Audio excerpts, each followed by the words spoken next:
Hi, I'm Roberto Martinez, and I'm here with my grandson Carlos Sanchez, and this is an experiment we're going to be conducting. I'm going to start today. I start telling the story of my life, and I'll start with saying that I'm Roberto Martinez. I was born May 22nd, 1929 in Chacon, a village in northern New Mexico, Chacon, New Mexico. And my parents were Rosa Lobato and Maximiano, Max Martinez. The first memories I have of my life were, of course, in Chacon, and I remember as a youngster, a child. I remember the first thing I remember is that for one Christmas, my folks put my sister, who followed me in birth, my sister Flo, and me to bed and Christmas Eve, and told us to go to sleep, and that the baby Jesus would be good to us if we did that, and bring us something for Christmas. So we went to sleep, and the next day we woke up and we looked under our pillows, and there were some hard Christmas candy and some peanuts and walnuts and an orange for each one of us. That was the very first Christmas present that I received, and it's remained on my memory for all these years. Later on, I remember severe winters in Chacon, blizzards with the wind blowing and whipping up the snow. And I remember this one time we had my third sibling was born, a boy, Eliseo Martinez, and Lice, I used to call him. And he was just a baby, a newborn baby. Blizzard was blowing outside, and we didn't have any water, so with the ditch that carried the water for drinking water came from the mountain, and in the winter it froze and there was no water, so we depended on a spring, which was about probably 2-3 blocks distance from our home. And of course we had an axe there to break the ice. The only recourse we had for my sister and I to go and get the water, so we went down there. I broke the ice on the spring with an axe, and we dipped our two small pockets each of filled them with water, started back, and the wind was blowing. The wind would splash the water against our pants. It was real rough. My poor mom was watching from the window, crying, hoping that we would be okay.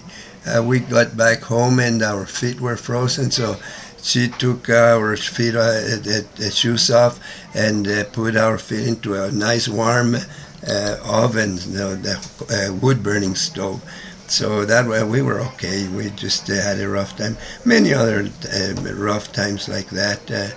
We had to chop wood. I had to chop wood at a very young age, and of course do the chores, take care of Jersey, our milk cow, the one that took us through the depression.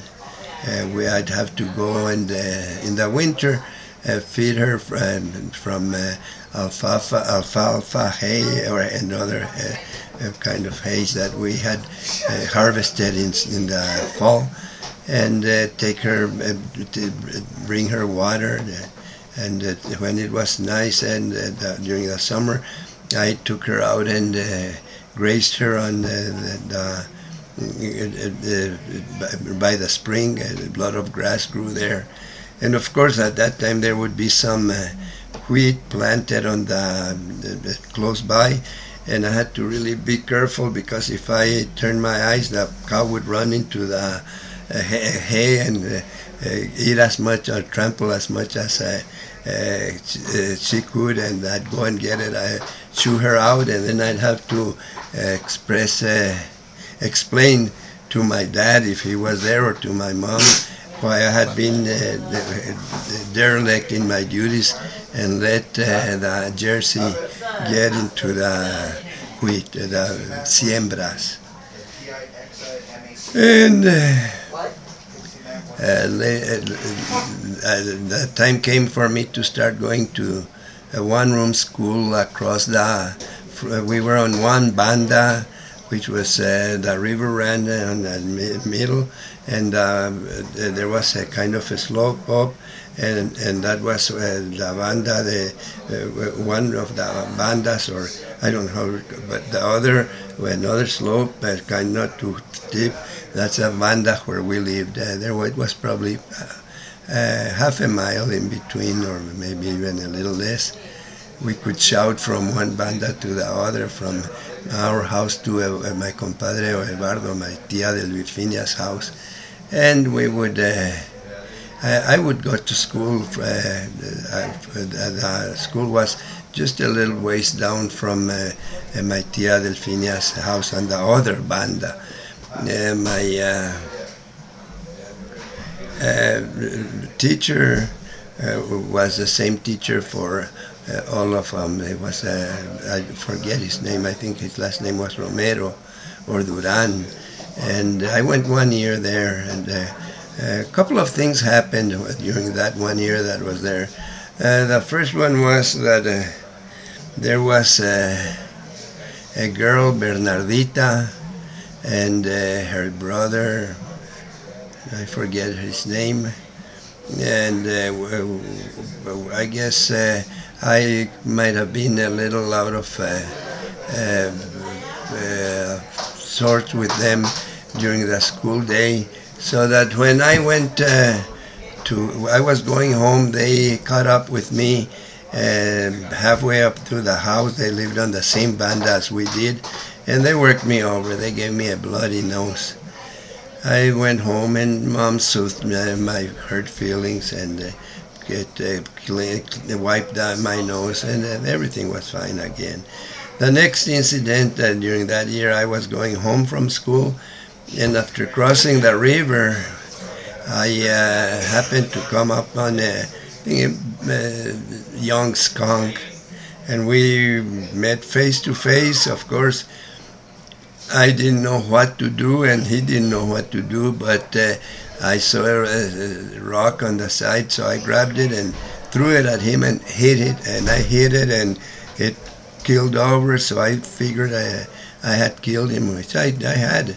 I felt real bad about that, but at the same time I felt kind of proud that I had won the encounter.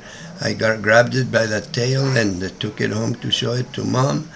But in that way, he revived long enough to squirt me, and I ended up not even getting quite close to the house. My mom could smell me half a mile away, and she met me.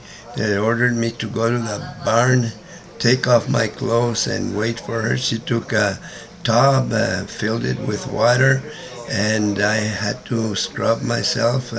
And I think she threw my clothes away, and I had to stay in the barn until the smell subsided a bit. So that was my first encounter, my first, I hope the only act of violence, and I felt bad about that for quite a while. I was just a reaction, reacted to the situation. I don't think otherwise I would have killed a little skunk. Well, after that year was over, that summer my tia Chana, distant relative, but we used to call her Aunt Chana, Tia Chana, came and to visit us, and I heard her talking to my mom